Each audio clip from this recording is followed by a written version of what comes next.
Good morning, students. Let's continue our story. Fourth chapter in the kingdom of fools.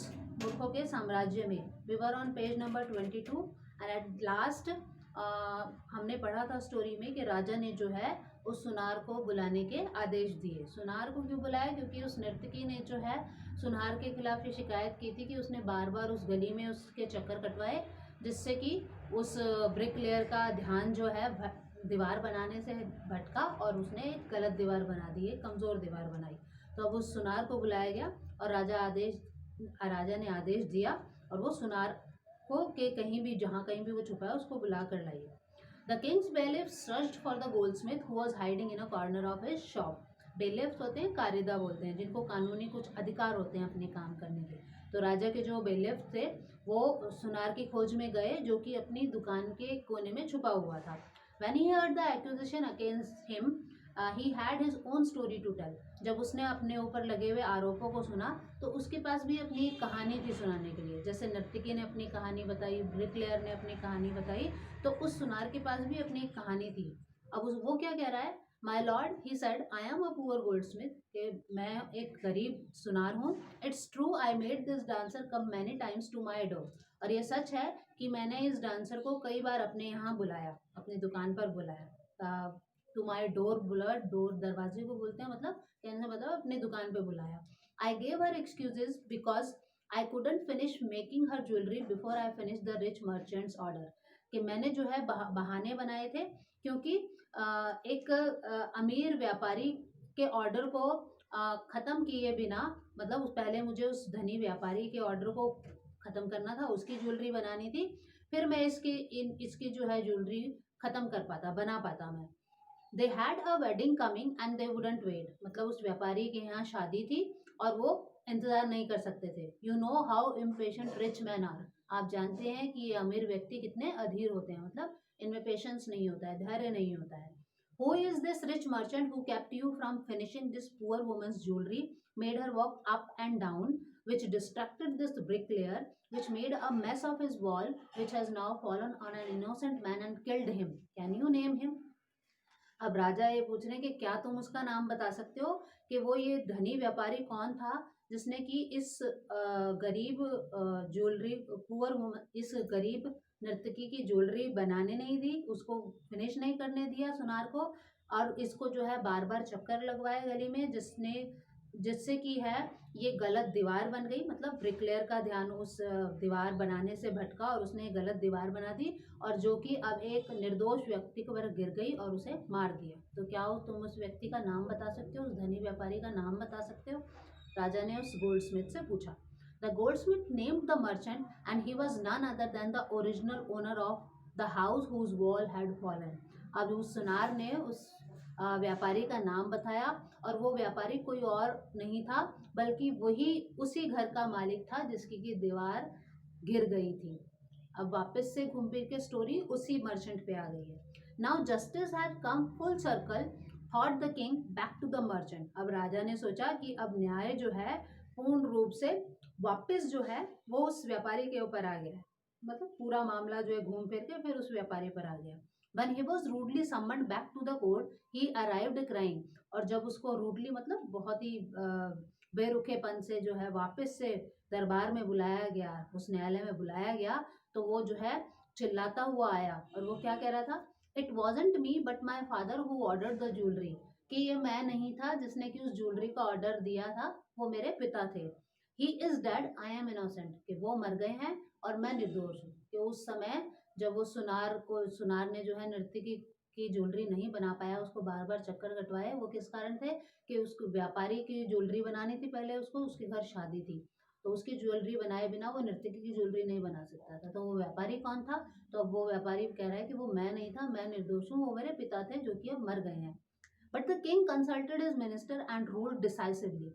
लेकिन राजा ने अपने मंत्रियों से विचार विमर्श किया एंड रूल्ड डिसाइसिवली, और फिर जो है उसने दृढ़ता से ये आदेश दे दिया.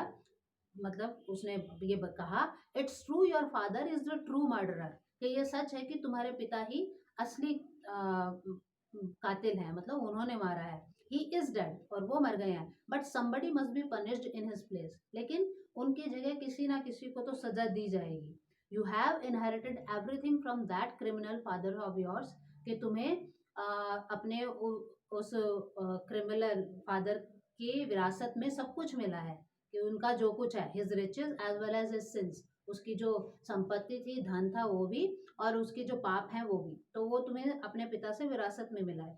आई knew at once even when I first set eyes on you that you were at the root of this horrible crime, कि मैं जो हूँ जब मैंने तुम्हें पहली नजर देखा था तभी मैं ये जान गया था कि इस भयानक जुर्म के पीछे, भयानक जुर्म की जड़ तुम ही हो। यू मस्ट डाई, तुम्हें मरना ही है। And he ordered a new stake to be made ready for the execution. Execution होता है मृत्यु की सजा को बोला जाता है, ठीक है, फांसी की सजा, मृत्यु की सजा। और एक उस मृत्यु की सजा के लिए जो है एक नया स्टेक बनाने के लिए ऑर्डर दे दिया। स्टेक होता है दाव या कुटी, जहाँ पर एक तो एग्जीक्यूशन फांसी की सजा, वो फंदा बनाया जाता है रस्सी का और फांसी दे दी जाती है। एक होता है नीचे एक बेस बना दिया जाता है, उस पर गर्दन रख दी जाती है और फिर वो एक तलवार नुमा एक हथियार सा होता है, उससे वो गर्दन काट दी जाती है, ठीक है।